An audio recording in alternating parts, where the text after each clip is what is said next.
기도의 은혜를 함께 나누면 좋겠습니다. 누가복음 10장 29절부터 37절까지 말씀 저와 번갈아 가며 읽도록 하겠습니다. 그 사람이 자기를 옳게 보이려고 예수께 여짜오되 그러면 내 이웃이 누구니이까?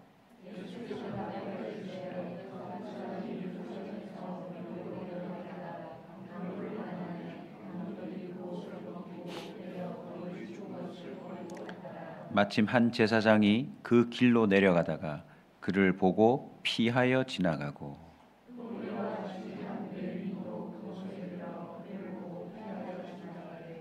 어떤 사마리아 사람은 여행하는 중 거기에 이르러 그를 보고 불쌍히 여겨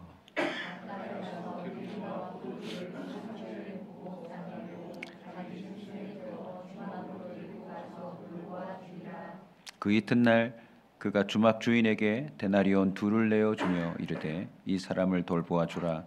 비용이 더 들면 내가 돌아올 때에 갚으리라 하였으니.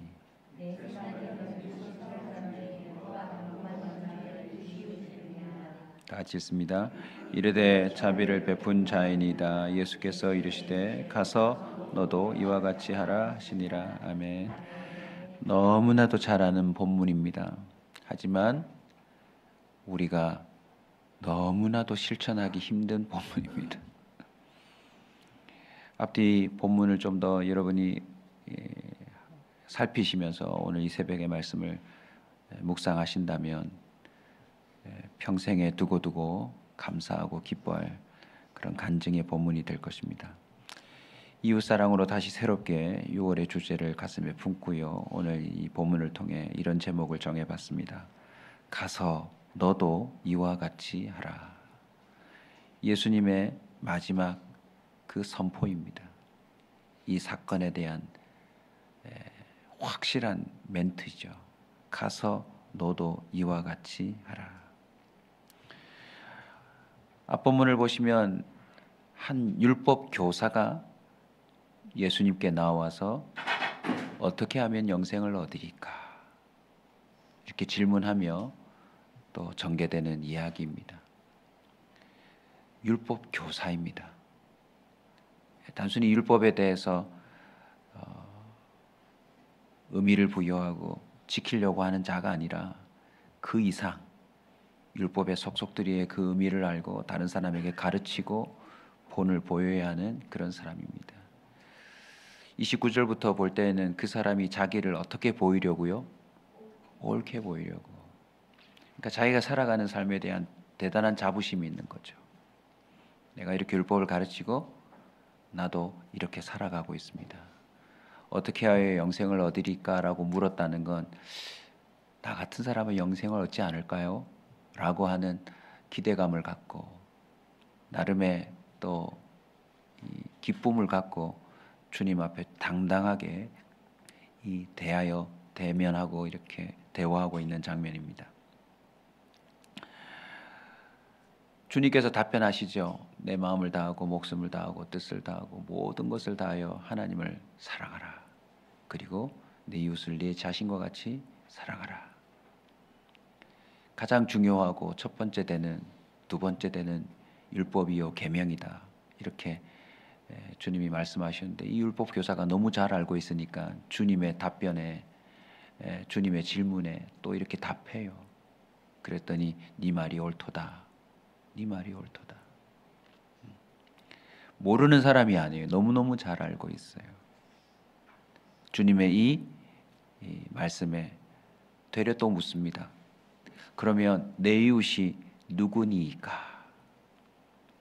나름 이 사람은 자기가 이웃이라 생각하고 그 율법을 지키면서 충분히 또 칭찬받을 거라고. 내가 이 정도입니다. 라고 하는 그런 심정으로 물었겠죠. 우리도 같이 한번 질문해 볼까요? 내 이웃이 누굴까요? 사전적인 의미로 이웃은 서로 인접하여 사는 집 또는 그 집에 사는 사람, 그것이 사전적인 정의입니다. 그렇게 치면 우리 이웃이 어마어마하게 많죠. 아파트 사시는 분은 그 동 전체가 이웃이에요. 같은 대지 위에 살고 있으니까. 확대하면 그 아파트 옆동들도 다 이웃 아닙니까? 같은 동네 사는 사람, 참 많은 이웃들을 생각해 볼 수 있는데요. 오늘 여기 등장하는 이웃이라고 하는 이 표현은 헬라어 단어로 가까이라는 의미도 있지만 동료, 국민, 같은 믿음을 갖고 있는 사람, 친구까지도 다 포함합니다. 범위가 더 넓어요. 그런데 오늘 예수님과 이 율법교사의 대화를 통하여 발견할 수 있는 것은 같은 동네 사는 이가 이웃이 아니다. 같은 아파트, 같은 회사, 같은 동호를 취미를 갖고 있는 동호회가 이웃이 아니다. 가까이 있다고 해서 이웃이 아니래요. 예수님이 말씀하신 대로 이웃은, 그 진정한 이웃은 가서 너도 이와 같이 하라. 이걸 하는 사람이 이웃이에요. 내용은 너무 잘 아시니까 바로 갈까요? 율법 교사에 해당하는 인물들이 바로 제사장과 레위인 아닙니까? 예수님이 의도적으로 이 인물들을 등장시켜요. 그리고는 정말 딱 깨놓고 말씀하신 거 아니에요? 제사장과 레위인은 물론 한이라고 한정되어 있지만 그들은 이웃이 아니다. 강도 만난 사람을 그냥 지나치지 않은 사마리아 사람이 진정한 이웃이다 라고 소개하시고 너도 가서 이렇게 하라 말씀하신 거죠. 사마리아 사람이 어떻게 했습니까? 간단해요.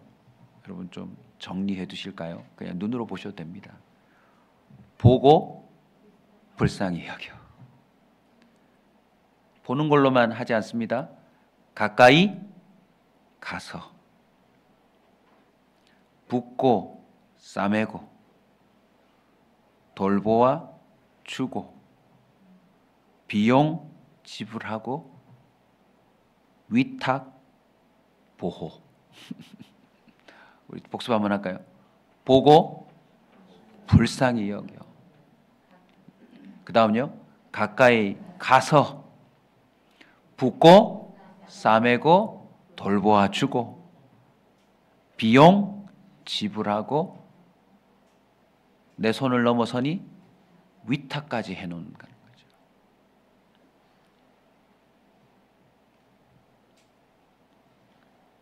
붓고 시리고 아프니 얘는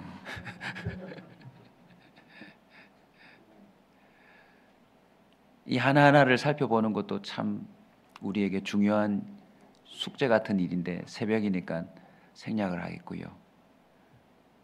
여러분, 보고 불쌍히 여겨 가까이 가서 붓고 싸매고 돌보아주고 필요하다면 비용을 지불하고 그걸로 끝내지 않고 위탁까지 해서 이 사람을 끝까지 책임진 이 일련의 과정이 유심히 들여다보고 묵상하면 하나님이 지금 예수님을 통해서 하시는 일이에요. 이 세상을 보고 싹 쓸어버릴 수 있는데, 그냥 죽도록 내버려 둘 수 있는데, 멸망당할 수 있도록 방치할 수 있는데 불쌍히 여겨 인간의 몸까지 입고 가까이 나오셔서 주님이 이 마을 저 마을 온 데를 돌아다니시면서 붓고 싸매고 돌보아주고 그리고는 끝내 십자가에서 모든 비용을 지불해 주시고 그걸로 끝나지 않고 성령을 우리에게 보내셔서 위탁까지 다 해놓으셨어요.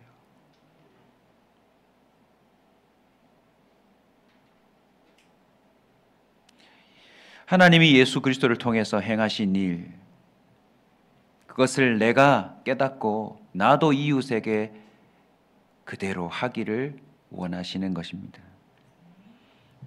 바로 이 이웃을 사랑하는 하나님의 뜻을 따라 거의 죽게 된 사람이 다시 새롭게 돼요. 만약 이 이웃 사랑이 실천되지 않았으면 이 사람은 그 노상에서 죽었을 겁니다. 여러분, 이 아주 중요한 공식을 놓치지 마십시오. 이웃사랑을 통해 다시 새롭게 될 수 있습니다. 거의 죽은, 아니 죽음이 확실시되는 그 방치된 인생이 지나가는 한 사람의 이웃사랑으로 회복될 수 있다. 제사장, 레위, 이들은 한마디로 평생에, 사실 모태신앙 아닙니까? 이 사람들은 태어나자마자 제사장, 그 집안이 그러니까, 족속이 레위니까 평생에 죄인과 하나님을 중재해야 되고, 그리고 그 일을 평생에 옆에서 서브하는 사람이 레위 지파 아닙니까? 한마디로 평생에 하나님을 섬기는 사람인데 이들은 보고도 피해버렸대요. 차 타고 지나가면서 이렇게 저런 사람이 있군이 아니라 이 사람을 보고 그냥 지나간 게 아니라 피해버렸대요. 이유가 뭘까요? 참 많은 이유들이 있을 텐데 그 내막을 하나만 좀 살펴보면 예루살렘에서 여리고로 가는 길이었대요. 우리 교회도 기회가 되면 단기 선교 가듯이 성지순례 팀을 한번 만들어 볼 건데, 예루살렘에서 여리고로 가는 길은 급격한 내리막길이래요.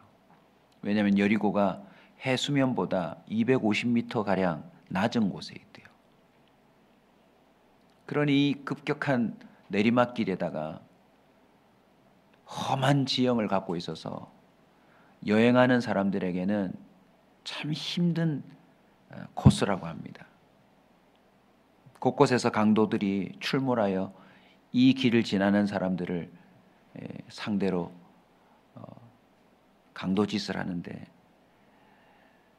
어떤 길로 소문이 나 있냐면 The Bloody Way, 그냥 피가 그 길에 흔적으로 남겨져 있는 길이다. 의문이 들어요. 이 선한 사마리아 사람은 왜 이 The Bloody Way, 피비린내 나는 이 길을 여행 코스로 삼았을까?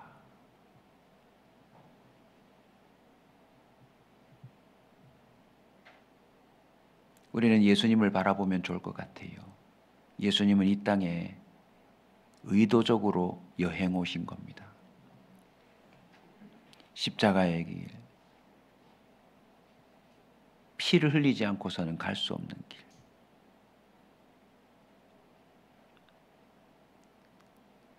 이 선한 사마리아인은요, 이 강도 만난 사람과 아무런 관계가 없어요. 그런데 보고 불쌍히 여겨 가까이 가서 붓고 싸매고 돌보아 주고 비용 지불하고 위탁하는 이 행위를 통하여 이 사람에게 두 글자가 된 겁니다. 뭐가 된 거죠? 이웃이 된 거예요. 옆집 산다고 내 이웃 아닙니다. 제가 그 사람을 보고 불쌍히 여겨 주님이 나에게 행하신 그 사랑을 그 사람에게 흘려보낼 때 그 사람이, 내가 그에게 서로 이웃이 되는 것이에요. 어제 2부 예배 때를 통해서도 보았던 백부장, 저도 울림이 계속 됩니다. 계속 묵상하고 있는데요. 백부장도 종인데 이웃이 되어준 거잖아요. 예수님이 말한 이웃이 되어준 거죠. 저와 여러분에게도 이제 필요합니다. 그냥 가까이 있는 사람이 아니라 이웃이 되어주십시오. 우리 성도들끼리 먼저 그런 또 이웃이 되면 참 좋겠어요. 그냥 얼굴만 보고 지내는 사람이 아니라 보고 불쌍히 여겨 가까이 다가가서 붓고 싸매고 돌보아주고 비용 지불하고 위탁까지 해주는 그런 관계가 되기를 소원합니다. 예수님의 말씀을 곰곰이 묵상해 보면 결국 마음을 다하고 목숨을 다하고 힘을 다하고 뜻을 다하고 주 너의 하나님을 그렇게 사랑하는 것은 이웃이란 관계에서 표현되고 드러나야 한다는 거죠. 율법교사와 제사장 레위인들은 하나님께는 모든 걸 다 아는 것처럼 보였는데 정작 보고 피하지 말았어야 할 그 사람들에게는 주님을 향한 그 사랑을 표현하지 못했다는 것입니다. 제사장 레위인, 예수님이 왜 하필 이들을 또 등장인물로 설정했을까? 우리는 두고두고 묵상해야 돼요. 왜냐하면 평생 하나님을 사랑하고 섬기는데 자부심을 가진 이들이 결정적인 이웃을 놓치고 살 수 있기 때문입니다. 책망이 될 수도 있지만 저는 이 본문을 보며 정말 자기를 옳게 여기는 이 율법 교사가 드디어 이웃 사랑도 할 수 있도록 주님이 가르쳐 주고 계신다. 이 사람이 온전한 율법 교사가 되도록 돕고 계신다 느껴집니다. 요한일서 4장 20절 누구든지 하나님을 사랑하노라 하고 그 형제를 미워하면 이는 거짓말하는 자니 보는 바 그 형제를 사랑하지 아니하는 자는 보지 못하는 바 하나님을 사랑할 수 없느니라. 제사장과 레위인 이들이 왜 이 길을 또 갔는지 알 수는 없지만 짐작컨대 예루살렘에 갔다가 여리고로 가는 길이니 틀림없이 예루살렘은 아마도 그죠? 절기를 따라 예배를 했거나 하나님을 섬기는 뭔가 일을 하고 각자 자기 길로 돌아가든지 또 자신의 여행길을 갔겠죠. 오늘 이 서마리아 사람을 여러분 오늘 온종일 한번 묵상해 보십시오. 짧게 지나왔지만 보고 불쌍히 여겨 가까이 다가가서 붓고 싸매고 돌보아 주니라. 비용집을 위탁 이 내용 하나하나요. 사실 어마어마한 이야기가 담겨져 있어요. 하나만 짚고 넘어갈까요? 이 사람을 보고 그냥 지나치지 않는 바람에 얼마의 시간이 소요되죠? 그 이튿날이라고 했기 때문에요. 한 3일은 날아가는 거예요. 이 사람 지금 뭐 하고 있대요? 여행하고 있대요. 잠깐 도와주는 것은 할 수 있어도 자신의 작정한 여행에서 이렇게 2, 3일을 날리며 여행을 위해 준비한 기름이며 포도주며 자신의 소중한 비용까지 다 털어내고 그걸로 떠나지 않고 다시 돌아오면서 이 사람을 챙기겠다고 하는 이 마음은요, 어디서 왔을까요? 오늘의 결론입니다. 강도당한 나를 그냥 지나치지 않은 예수님. 강도당한 나를 그냥 지나치지 않으신 예수님. 저와 여러분도 이 세상에서 강도당한 거 알고 계세요? 시선 강탈, 영혼 강탈. 우리는 인생을 송두리째 강도당한 사람이나 다름없어요. 얼마나 많은 걸 뺏겼는지 모릅니다. 누구한테요? 베드로전서 5장 8절의 말씀처럼 우리를 삼키려고 우는 사자처럼 매복하고 있는 사탄에게 우리는 어마어마한 강도짓을 당했어요. 주님이 그걸 그냥 보시지 않고 기꺼이 이 땅에 오셔서 우리를 회복시켜 놓으셨다. 주님이 나 같은 볼품없는 인생을 이웃으로 여기고 주님의 모든 걸 투자하여 우리를 살려 놓으셨다. 그걸 깨닫는 자가 나의 시선에 들어오는 그 강도당한 사람을 피해갈 수 없더라는 것입니다. 강도당한 나를 그냥 지나치지 않은 예수님을 잘 이해하시고 우리도 이제 남은 삶 가운데 진정한 이웃으로 살아가는 복된 자가 되시길 주의 이름으로 축원합니다. 우리 이 찬송 어제 주일 예배 때 시간 관계상 못 부르고 끝났는데요. 찬송가 305장입니다. 나를 살리신 주님, 그냥 지나치셔도 되는데 그냥 내버려도 되시는데 불쌍히 여기시고 빼앗긴 모든 걸 회복시키시며 우리를 다시 새롭게 하신 그 주님을 찬양합니다.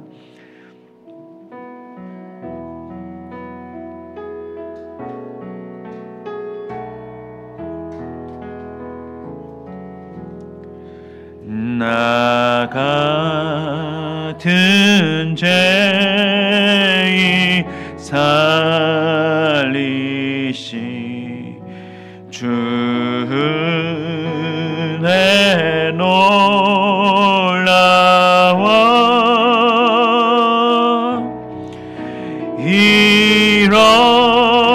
잃었던 생명 찾아고 광명을 얻었네. 1절만 한 번 더 합시다. 나 같은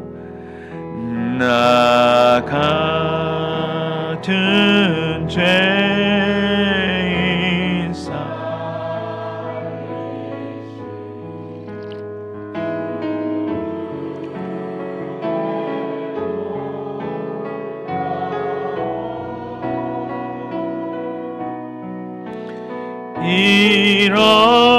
잃었던 생명